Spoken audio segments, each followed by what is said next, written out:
Mohon perhatian, tekan tombol subscribe. Terima kasih atas perhatiannya. Assalamualaikum warahmatullahi wabarakatuh. Saya Yadi Muhammad, driver online Depok.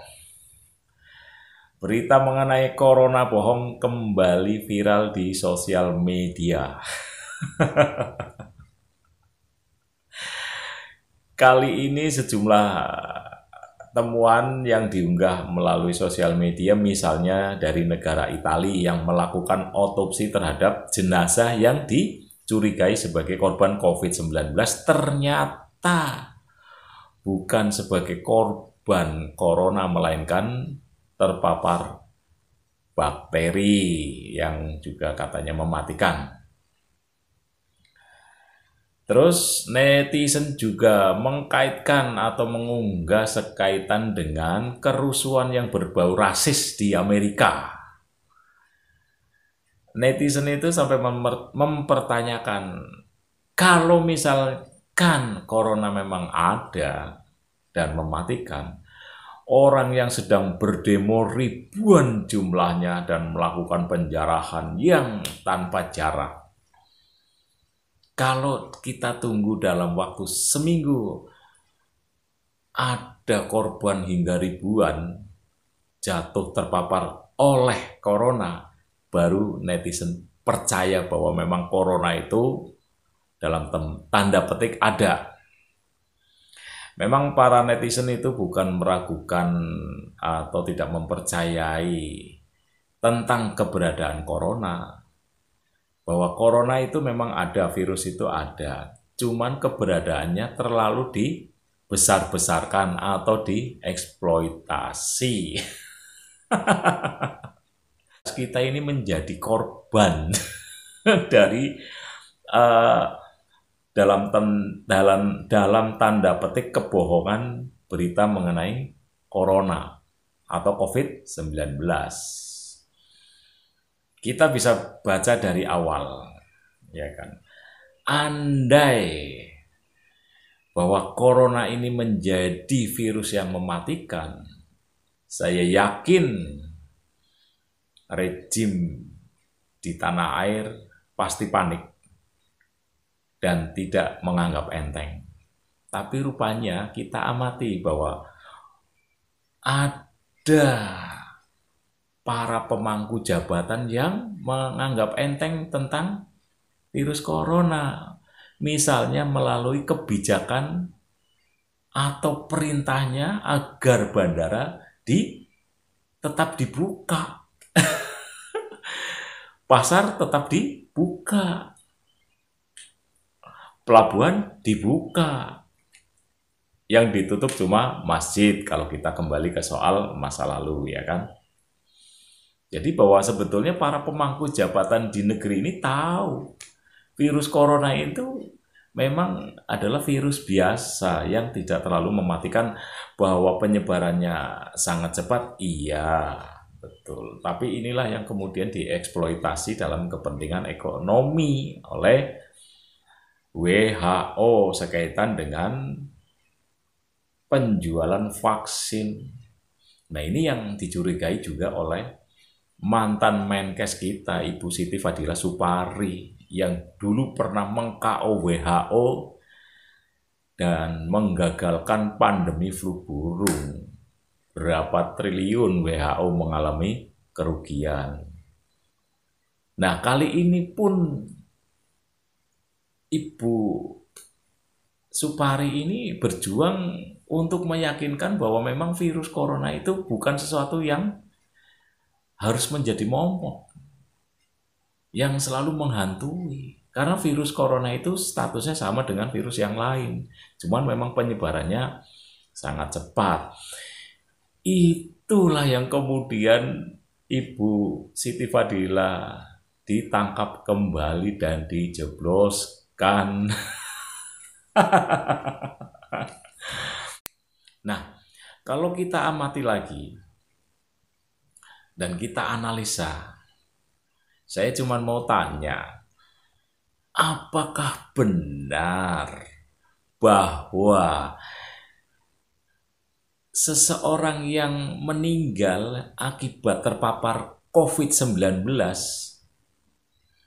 jenazahnya itu masih bisa menjadi media penularan.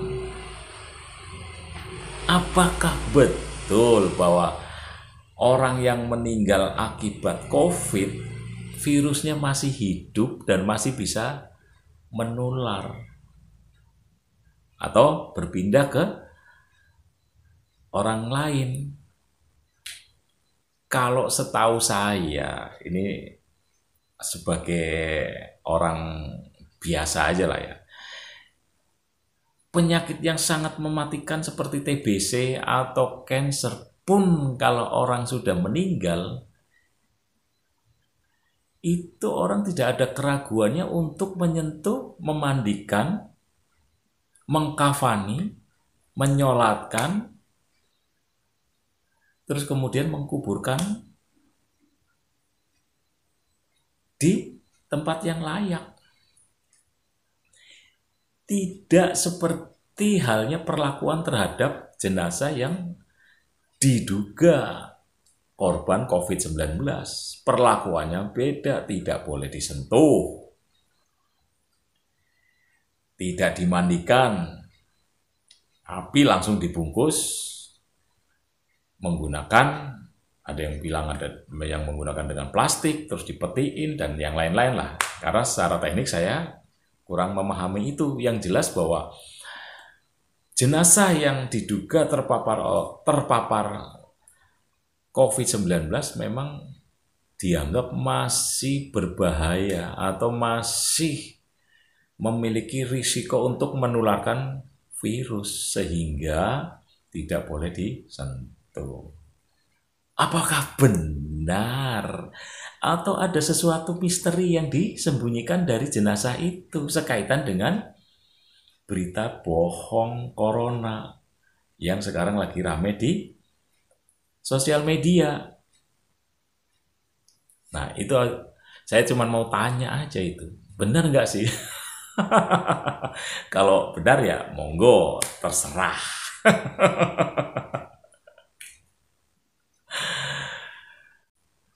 Atau yang berikutnya, kita bisa analisa bahwa sikap rejim terhadap pandemi corona ini agak setengah hati. Kita misalnya bisa melihat waktu DKI menerapkan lockdown atau semi lockdown, ya kan, justru pemerintah pusat baru menerapkan PSBB, pembatasan sosial berskala besar, itu sudah jauh hari atau ketika sudah dianggap menjadi sebuah pandemi. Ini analisa loh, ini fakta, ya kan. Nah, kemudian yang lucunya lagi sekaitan dengan yaitu tadi, bandara dibuka, pelabuhan dibuka, TKA Cina itu masuk mengalir ke dalam negeri atau ke tanah air jumlahnya yang mencapai jutaan. Berikutnya lagi nih, ya kan, rejim ini sangat pede bahwa memang dalam tanda petik mempercayai bahwa corona ini sebetulnya virus yang biasa-biasa aja. Buktinya konser digelar, terus mall dibuka.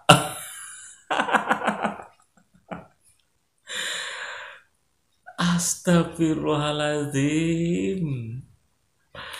Ya itu tadi, kalau mau ditambahkan ada pasar dibuka, tetap dibuka, nggak pernah ditutup. Bandara tidak pernah ditutup, pelabuhan tidak pernah ditutup. Kalau ada pelarangan soal mudik atau pulang kampung, itu sifatnya cuma sebentar dan kemudian dibuka kembali. Nah, yang jelas kalau sejumlah pengamat mengatakan bahwa kenapa virus corona itu beritanya dibesar-besarkan dan cenderung bohong, Karena inilah virus yang menjadi kendaraan oleh para mafia, terutama mafia asing dan aseng, ya kan? Kalau mafia asing dan aseng ini memang punya kepentingan di tanah air, yaitu kepentingan politik dan kepentingan ideologi. Kepentingan politik itu yaitu tadi yang pernah saya singgung, itu adalah soal politik utang. Kalau dari aseng kabarnya ini bahwa selain politik utang itu juga ada kepentingan. Dia sedang mengekspor ideologi. Ideologi komunis akan diekspor ke tanah air dan akan menggantikan ideologi Pancasila melalui yaitu tadi eksploitasi soal corona. Entah mana yang benar, ya kan. Yang jelas memang bahwa cerita tentang asing dan aseng yang kemudian dia punya kaki tangan di tanah air yang bernama Acong itu benar adanya seperti yang saya sudah singgung sebelumnya. Itulah sebabnya ketika ada yang berani mengotak-atik corona menjadi sebuah berita yang dituduh sebagai berita bohong, ya itu akan berhadapan dengan para mafia, baik mafia asing maupun aseng, melalui kaki tangannya Acong di tanah air. Sampai kapan kita ini menjadi bangsa inferior kalau kata Abu Janda? Mungkin itu aja ya kan dari saya. Assalamualaikum warahmatullahi wabarakatuh.